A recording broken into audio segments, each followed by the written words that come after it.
में है, इसलिए मैं स्वागत करता हूं। लेकिन इससे कोई ये ना समझे कि आप यहां इकट्ठे हो गए हैं तो जरूरी हो कि आप प्यासे ही हों। आप यहां इकट्ठे हो सकते हैं मात्र एक दर्शक की भांति भी। आप यहां इकट्ठे हो सकते हैं एक मात्र सामान्य जिज्ञासा की भांति भी। आप यहां इकट्ठे हो सकते हैं एक कुतूहल के कारण भी। लेकिन कुतूहल से कोई द्वार नहीं खुलते, और जो ऐसे ही दर्शक की भांति खड़ा हो उसे कोई रहस्य उपलब्ध नहीं होते। इस जगत में जो भी पाया जाता है उसके लिए बहुत कुछ चुकाना पड़ता है। इस जगत में जो भी पाया जाता है उसके लिए बहुत कुछ चुकाना पड़ता है। कुतूहल कुछ भी नहीं चुकाता है, इसलिए कुतूहल कुछ भी नहीं पा सकता है। कुतूहल से कोई साधना में प्रवेश नहीं करता। अकेली जिज्ञासा नहीं, मुमुक्षा, एक गहरी प्यास। कल संध्या में किसी से कह रहा था, अगर एक मरुस्थल में आप हों और पानी आपको न मिले और प्यास बढ़ती चली जाए और वो घड़ी आ जाए कि आप अब मरने को हैं और अगर पानी नहीं मिलेगा तो आप जी नहीं सकेंगे। अगर कोई उस वक्त आपको कहे कि हम ये पानी देते हैं लेकिन पानी देके हम जान ले लेंगे आपकी, यानी जान के मूल्य पर हम पानी देते हैं, आप उसको भी लेने को राजी हो जाएंगे, क्योंकि मरना तो है। प्यासे मरने की बजाय तृप्त होकर मर जाना बेहतर है। उतनी जिज्ञासा, उतनी आकांक्षा जब आपके भीतर पैदा होती है तो उस जिज्ञासा और आकांक्षा के दबाव में आपके भीतर का बीज टूटता है और उसमें से अंकुर निकलता है। बीज ऐसे ही नहीं टूट जाते हैं, उनको दबाव चाहिए, उनको बहुत दबाव चाहिए, बहुत उत्ताप चाहिए, तब उनकी सख्त खोल टूटती है और उसके भीतर से कोमल पौधे का जन्म होता है। हम सबके भीतर भी बहुत सख्त खोल है, और जो भी उस खोल के बाहर आना चाहते हैं अकेले कुतूहल से नहीं आ सकेंगे।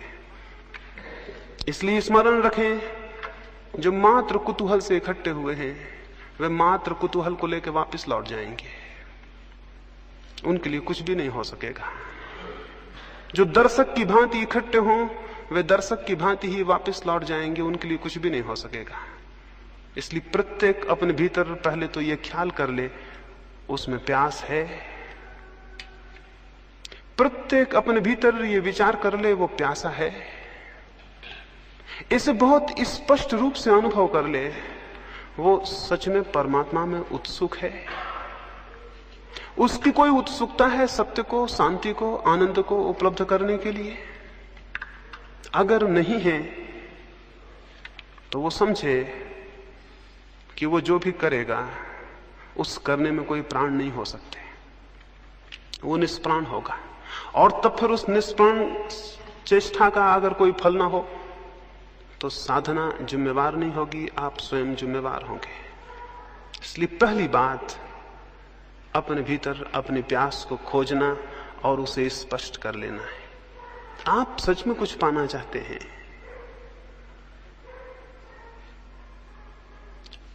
अगर पाना चाहते हैं तो पाने का रास्ता है।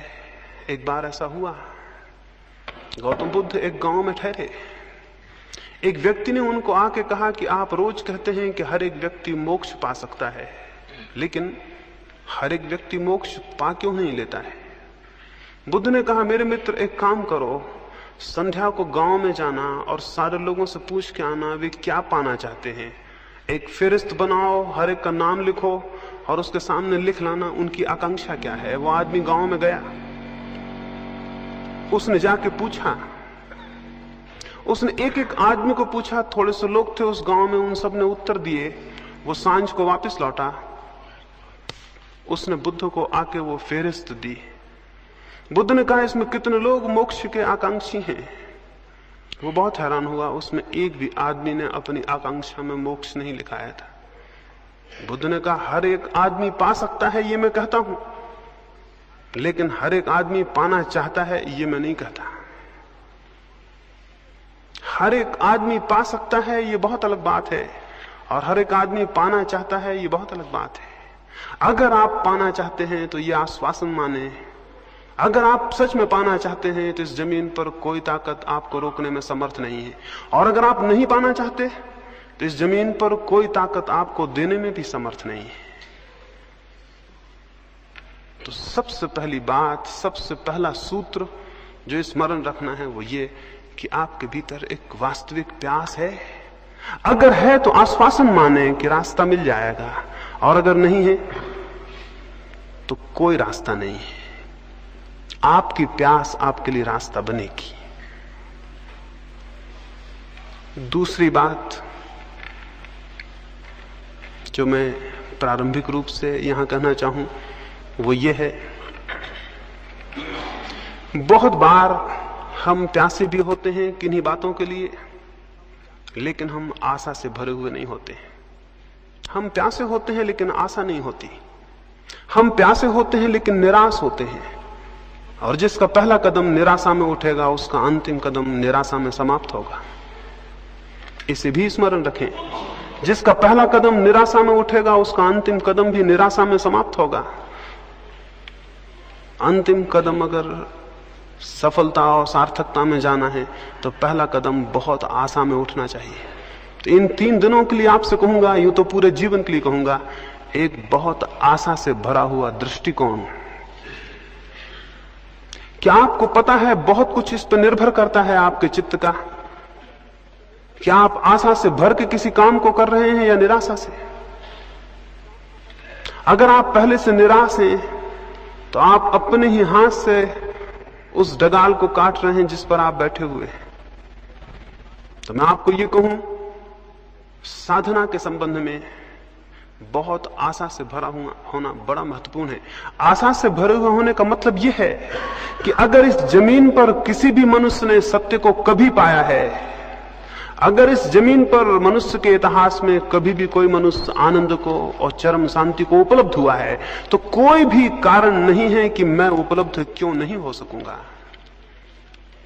उन लाखों लोगों की तरफ मत देखें जिनका जीवन अंधकार से भरा हुआ है और जिन्हें कोई आशा और कोई किरण और कोई प्रकाश दिखाई नहीं पड़ता। उन थोड़े से लोगों को इतिहास में देखें जिन्हें सत्य उपलब्ध हुआ है। उन बीजों को मत देखें जो वृक्ष नहीं बन पाए और सड़ गए और नष्ट हो गए। उन थोड़े से बीजों को देखें जिनने विकास को उपलब्ध किया और जो परमात्मा तक पहुंचे। और स्मरण रखें कि उन बीजों को जो संभव हो सका वो प्रत्येक बीज को संभव है। एक मनुष्य को जो संभव हुआ है वो प्रत्येक दूसरे मनुष्य को संभव है। मैं आपको यह कहना चाहता हूं कि बीज रूप से आपकी शक्ति उतनी ही है जितनी बुद्ध की, महावीर की, कृष्ण की या क्राइस्ट की। परमात्मा के जगत में इस अर्थों में कोई अन्याय नहीं है कि वहां कम और ज्यादा संभावनाएं दी गई हों। संभावनाएं सबकी बराबर हैं, लेकिन वास्तविकताएं सबकी बराबर नहीं है, क्योंकि हम में से बहुत लोग अपनी संभावनाओं को वास्तविकता में परिणत करने का प्रयास ही कभी नहीं करते। तो एक आधारभूत ख्याल आशा से भरा हुआ होना है। ये विश्वास रखें कि अगर कभी भी किसी को शांति उपलब्ध हुई है, आनंद उपलब्ध हुआ है, तो मुझे भी उपलब्ध हो सकेगा। अपना अपमान ना करें निराश होकर। निराशा स्वयं का सबसे बड़ा अपमान है। उसका अर्थ है कि मैं इस योग्य नहीं हूं कि मैं भी पा सकूंगा। मैं आपको कहूं, इस योग्य आप हैं, निश्चित पा सकेंगे। देखें, निराशा में भी जीवन भर चलकर देखा है, आशा में इन 3 दिन चल के देखें। इतनी आशा से भर के चलें कि होगी घटना, जरूर घटना घटेगी। क्यों? ये हो सकता है आप आशा से भरे हों, लेकिन बाहर की दुनिया में हो सकता है कोई काम आप आशा से भरे हों तो भी ना कर पाएं, लेकिन भीतर की दुनिया में आशा बहुत बड़ा रास्ता है। जब आप आशा से भरते हैं तो आपका कण कण आशा से भर जाता है, आपका रोआ रोआ आशा से भर जाता है, आपकी श्वास श्वास आशा से भर जाती है, आपके विचारों पर आशा का प्रकाश भर जाता है, और आपके प्राण के स्पंदन में, आपकी हृदय की धड़कन में आशा व्याप्त हो जाती है। आपका पूरा व्यक्तित्व जब आशा से भर जाता है तो भूमिका बनती है कि आप कुछ कर सकेंगे। और निराशा का भी व्यक्तित्व होता है, कण कण रो रहा है, उदास है, थका है, डूबा हुआ है, कोई प्राण नहीं है, सब जिससे कि आदमी जिंदा नाम मात्र को हो और मरा हुआ है। ऐसा आदमी किसी प्रयास पर निकलेगा, किसी अभियान पर, तो क्या पा सकेगा? और आत्मिक जीवन का अभियान सबसे बड़ा अभियान है। इससे बड़ी कोई चोटी नहीं है जिसको कोई मनुष्य कभी चढ़ा हो। इससे बड़ी कोई गहराई नहीं है समुद्रों की जिसमें मनुष्य ने कभी डुबकी लगाई हो। स्वयं की गहराई सबसे बड़ी गहराई है और स्वयं की ऊंचाई सबसे बड़ी ऊंचाई है। इस अभियान पर जो निकला हो उसे बड़ी आशाओं से भरा हुआ होना चाहिए। तो मैं आपको कहूंगा 3 दिन आशा की एक भाव स्थिति को कायम रखें। आज रात ही जब सोएं तो बहुत आशा से भरे हुए सोएं और ये विश्वास लेकर सोएं कि कल सुबह जब आप उठेंगे तो कुछ होगा, कुछ हो सकेगा, कुछ किया जा सकेगा।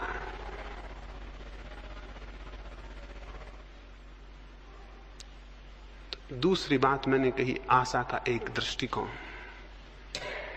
आशा के इस दृष्टिकोण के साथ ही ये भी आपको स्मरण दिला दूं, इन पीछे कुछ वर्षों के अनुभव से इस नतीजे पर पहुंचा हूं कि हमारी निराशा इतनी गहरी है कि जब हमें कुछ मिलना भी शुरू होता है तो निराशा के कारण दिखाई नहीं पड़ता। अभी मेरे पास एक व्यक्ति आते थे, वो अपनी पत्नी को मेरे पास लाए।